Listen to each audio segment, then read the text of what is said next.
हिंदी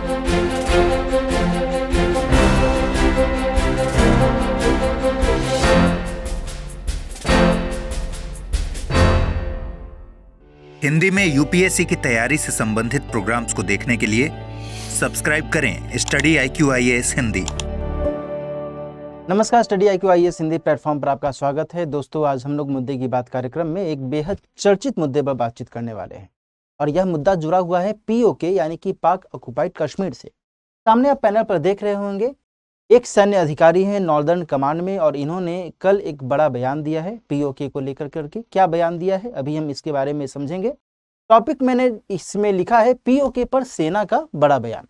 क्योंकि भारत और पाकिस्तान के बीच में जो POK है, पाक अधिकृत कश्मीर है, यह निरंतर एक बड़ा मुद्दा बना रहता है और हाल के संदर्भ में इस पर चर्चाएं तेजी से हो रही हैं। तो इसी को लेकर करके आज हमने इस टॉपिक को पिक किया है और इसमें हम आगे समझने की कोशिश करेंगे कि आखिर यह मुद्दा है क्या और इससे जो जुड़े हुए आयाम हैं, डायमेंशंस हैं, वो क्या कुछ कहते हैं। मैं पहले बता देता हूं कि ये जो सैन्य अधिकारी हैं, इनका नाम है उपेंद्र द्विवेदी जी और इन्होंने कल इस संदर्भ में POK के कंटेक्स्ट में ये बयान दिया है।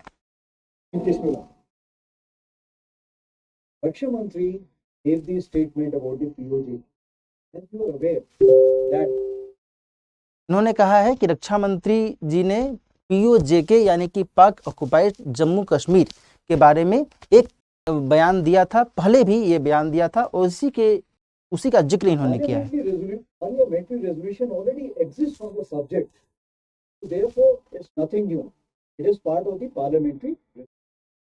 As far as the Indian Army is concerned, Indian Army will carry out any order which is being given by the government of India. Whenever such orders are given, we'll always be ready for it. है ना, यानी कि इन्होंने ये कहा कि रक्षा मंत्री महोदय ने पहले भी इस तरीके का बयान दिया था और वह जो बयान है संसद द्वारा पारित संकल्प के अनुकूल है, उसी के अकॉर्डिंग में है। इसलिए एज सच कुछ इसमें नया नहीं है और जब भी भारत सरकार हमें कहेगी कि इस संदर्भ में कोई कार्रवाई की जाए तो फिर भारतीय सेना निश्चित तौर पर तैयार रहेगी इस तरीके का कोई भी कदम उठाने के लिए। ठीक है, ये इन्होंने कहा है। इसके अलावा जो भारतीय थल सेना के सेना प्रमुख हैं श्री मनोज नरवणे जी, उन्होंने भी पहले इस तरीके के बयान दिए हैं पाक ऑक्युपाइड कश्मीर को लेकर करके। उन्होंने जो कहा है, उन्होंने क्या बयान दिया है, पहले इस संदर्भ में मैं आपको ये भी सुनाता हूँ। अगर पार्लियामेंट चाहता है कि वो का भी कभी हमारा हो और इस किस्म के अगर आदेश हमें मिलते हैं तो जरूर उसके ऊपर कार्रवाई की जाएगी। इंटेलिजेंस ऐसे इलाका भी वो पार्लियामेंट्री रेजोल्यूशन है, पार्लियामेंट्री रेजोल्यूशन है। अगर पार्लियामेंट चाहता है कि वो इलाका भी हमारा हो और किस्म के अगर आदेश हमें मिलते हैं तो जरूर उसके ऊपर कार्रवाई की जाएगी। ठीक है, तो ये सब बयान, ये सभी जो बातें हैं सैन्य अधिकारी के लेवल पर, ये सब बातें जब POK के कंटेक्स्ट में की जाती हैं तो फिर निश्चित तौर पर यह एक संकेत मिलता है कि भारत और भारतीय सेना हमेशा से इस कंटेक्स्ट में एकदम स्पष्ट है, साफ है कि भाई पाक अधिकृत कश्मीर को लेकर करके जो भी हमारा दृष्टिकोण है इसमें दुविधा वाली बात नहीं है। क्लियर। और इसी के कंटेक्स्ट में आज की चर्चा में हम पाक ऑक्युपाइड कश्मीर के संदर्भ में विशेषकर बातचीत करने वाले हैं कि आखिर इससे जो जुड़ी हुई कहानी है ये क्या कहती है। ठीक है, यहाँ पर मैंने पहले भी लिखा है कि नॉर्दर्न आर्मी कमांडर की टिप्पणी क्या आई है। उन्होंने कहा है कि पाक ऑक्युपाइड कश्मीर वापस लेने जैसे आदेश पर काम करने के लिए हमारी सेना पूरी तरह से तैयार है। ठीक है, जैसा कि उन्होंने कहा भी। रक्षा मंत्री ने पहले ही इस तरीके के संकेत दिए हैं। 28 अक्टूबर 2022 को रक्षा मंत्री ने एक संबोधन भाषण के दौरान ये बात दोहराई कि जो भी शरणार्थी हैं कश्मीर के, उनको उनका हक और उनकी जमीन वापस देने के लिए हम निश्चित तौर पर तैयार हैं और यह जो हक है हम दे करके रहेंगे। क्लियर। इसके अलावा पाकिस्तान को का लंबे समय से पाक ऑक्युपाइड कश्मीर पर नियंत्रण है और इसी के कंटेक्स्ट में हम आगे समझेंगे कि यह जो नियंत्रण है कैसे ये नियंत्रण आया है और पीओके कैसे बना, है ना। आगे बात करते हैं। वर्तमान में दोनों देशों की तरफ से सीज फायर यानी कि अभी युद्धबंदी की स्थिति बनी हुई है। नॉर्दर्न सैन्य कमांड के जो अधिकारी हैं उन्होंने ये भी कहा है, ये भी संकेत दिया है कि यदि सीज फायर का उल्लंघन पाकिस्तान की तरफ से होता है तब फिर हम उसका माकूल जवाब देंगे, है ना। हम इसमें किसी भी स्तर पर देरी नहीं करेंगे। ठीक है, आगे अब समझते। आगे इसको और हम देखें तो अब हमें यह समझने की आवश्यकता है कि भाई जो पाक ऑक्युपाइड कश्मीर निरंतर हम सुनते हैं पढ़ते हैं तो ये कैसे बना, है ना। पाक ऑक्युपाइड कश्मीर भारत की आज़ादी के समय तो नहीं था, भारत की आज़ादी के पहले तो नहीं था, लेकिन आखिर इसकी कहानी क्या है, कैसे शुरू होती है ये कहानी। तो यहाँ पर एक व्यक्ति की तस्वीर आप थोड़ा सा देख लीजिए। ये कौन है? ये कश्मीर देशी रियासत के उस समय जो राजा थे, महाराजा थे, वो हैं महाराजा हरि सिंह, जो कि वर्ष 1947 के दौरान कश्मीर के महाराजा के तौर पर वो काबिज थे और इन्होंने ही बाद में कश्मीर में विलय पत्र पर हस्ताक्षर किया था, है ना। महाराजा हरि सिंह इनका नाम है। ठीक है, क्यों हस्ताक्षर किया था, क्या ऐसी परिस्थितियां आ गई थी हस्ताक्षर करने की, इसके संदर्भ में अभी हम चर्चा करते हैं। तो 1947 में होता यह है कि जब भारत आज़ाद होता है, पाकिस्तान भी एक नए देश के तौर पर उभरता है भारत का विभाजन होने के बाद, तब फिर उस समय जो ब्रिटिश शासन थी वो जब भारत छोड़कर जा रही थी तो उसने जितनी भी देशी रियासतें थी उन सभी देशी रियासतों से ये कहा कि आप चाहे तो भारत में शामिल हो सकते हैं, आप चाहे तो पाकिस्तान में शामिल हो सकते हैं या फिर स्वतंत्र रह सकते हैं। ये उस ब्रिटिश शासन ने एक तरीके से कह सकते हैं कि चाल चली थी। अब जो भी कहें लेकिन ये बात तय थी। क्लियर।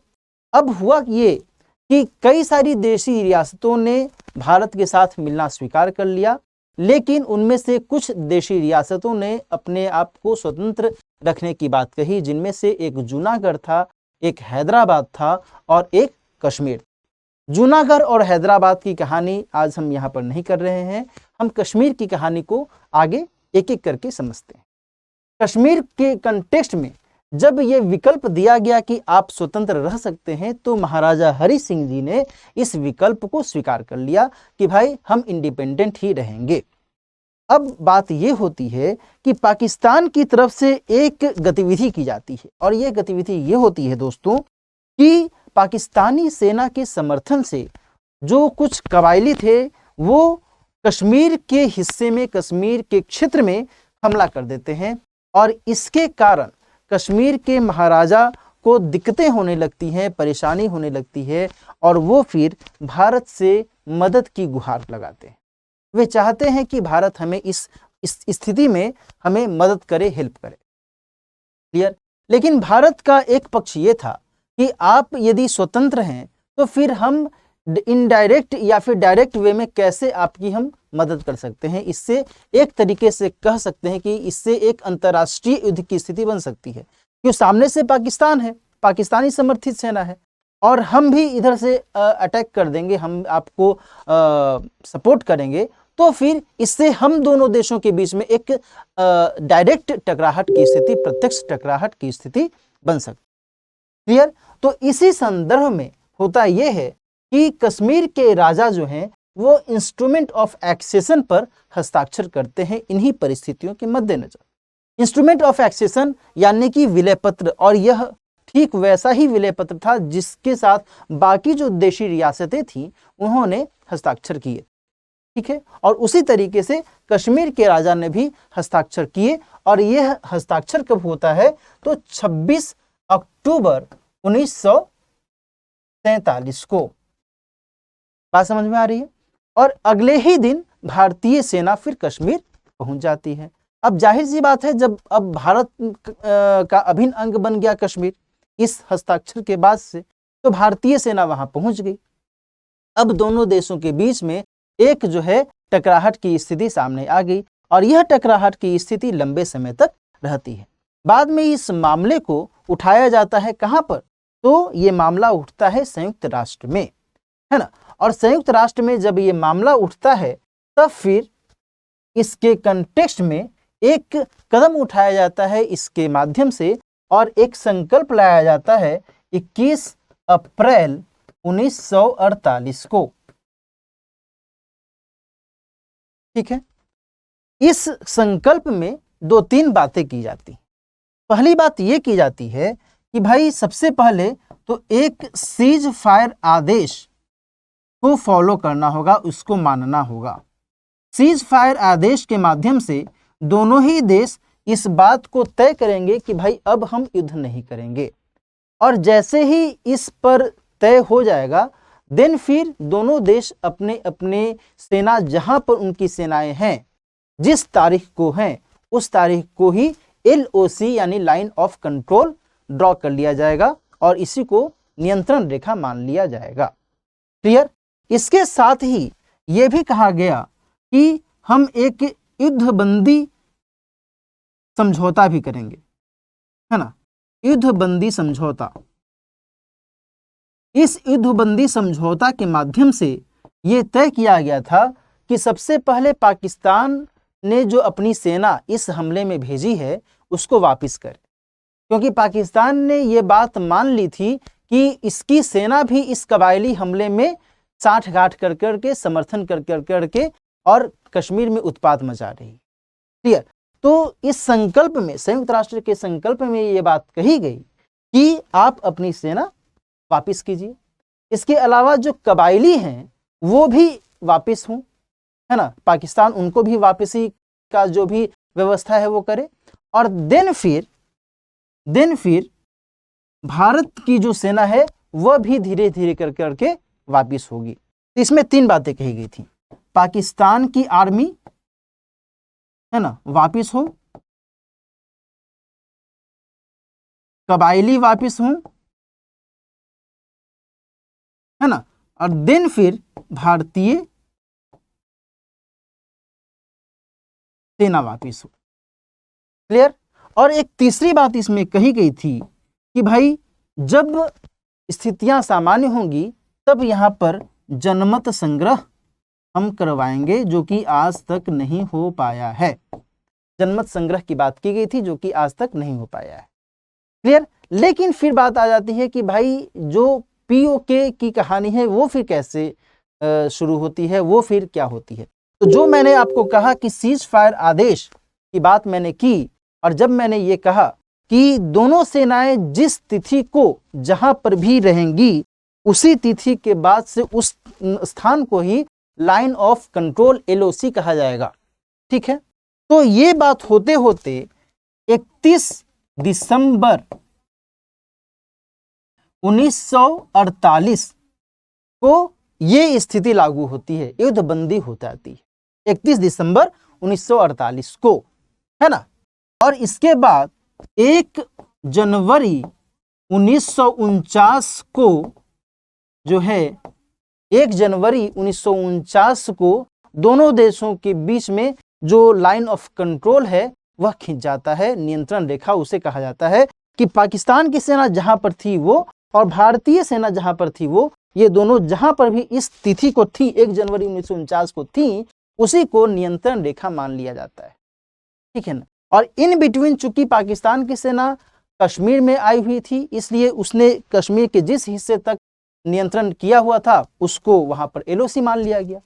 तो उसके पास का जो हिस्सा कश्मीर का चला गया उसी को POK कहा जाता है, पाक अधिकृत कश्मीर कहा जाता है। ठीक है ना। तो यहां पर ये कॉन्सेप्ट आपको समझना है किस तरीके से ये पूरी की पूरी गतिविधि चली है।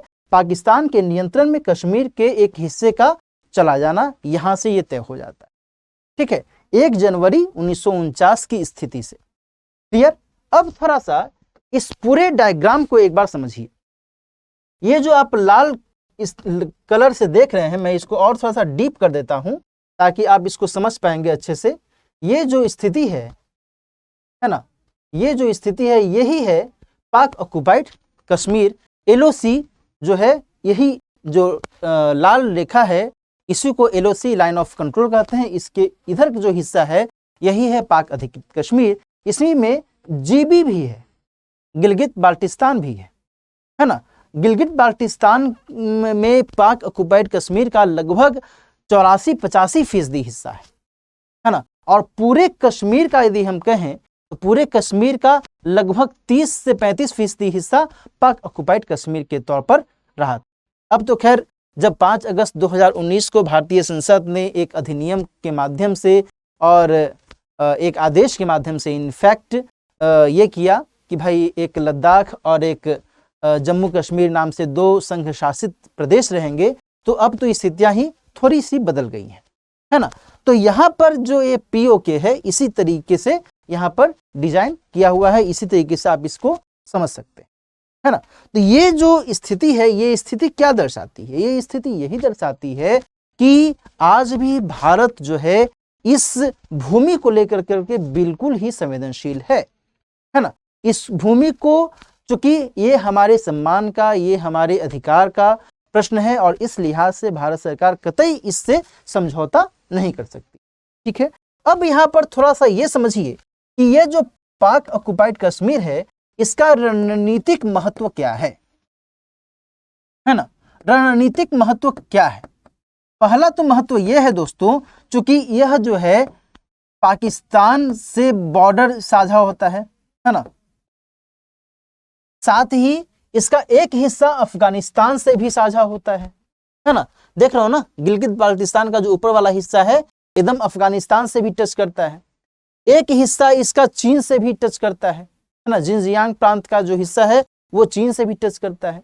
तो इस कंटेक्स्ट में यह जो क्षेत्र है, यह क्षेत्र इस दृष्टिकोण से यहाँ पर महत्वपूर्ण हो जाता है ना। यहाँ पर मैं आपको ये भी बताऊं कि इस क्षेत्र में पाकिस्तान के समर्थन से जो सरकार चलती है वह एक तरीके से कह सकते हैं कि खोखली सरकार है।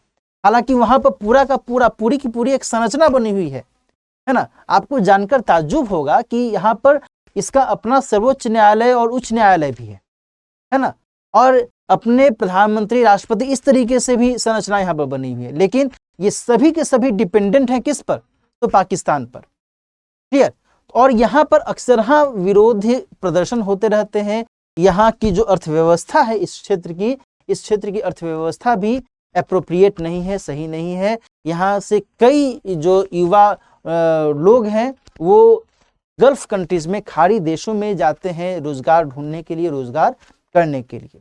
तो यहाँ की स्थिति जो है एक तरीके से राजनैतिक और आर्थिक स्तर पर देखा जाए तो वह सही नहीं है, उपयुक्त नहीं है, ठीक है। और इस बीच जब 5 अगस्त 2019 को भारतीय संसद के द्वारा एक आदेश के माध्यम से, राष्ट्रपति आदेश के माध्यम से और चीजें बदली, और आज के समय में यदि हम देखें कि आज जो जम्मू कश्मीर एक यूनियन टेरिटरी है, संघ शासित प्रदेश है, वो किस तरीके से काम कर रहा है, यहाँ पर नित्य जो है कुछ सुधार करने की संभावनाएं देखी जा रही हैं।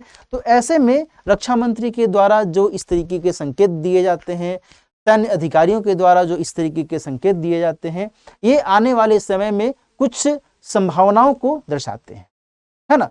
तो आज की चर्चा हम यहीं पर समाप्त करते हैं और अपेक्षा करते हैं कि इस दुविधा का, इस समस्या का एक वाजिब हल निकले, ठीक है। मुझे उम्मीद है कि आपको आज की चर्चा अच्छी लगी होगी। यदि आपको ये चर्चा अच्छी लगी तो कमेंट सेक्शन में इसका रिप्लाई दीजिएगा और साथ ही अपने दोस्तों को भी ये शेयर कीजिएगा। मिलते हैं किसी और मुद्दे की बात कार्यक्रम में, किसी और महत्वपूर्ण मुद्दे के साथ। तब तक अपना ख्याल रखिए। All the best.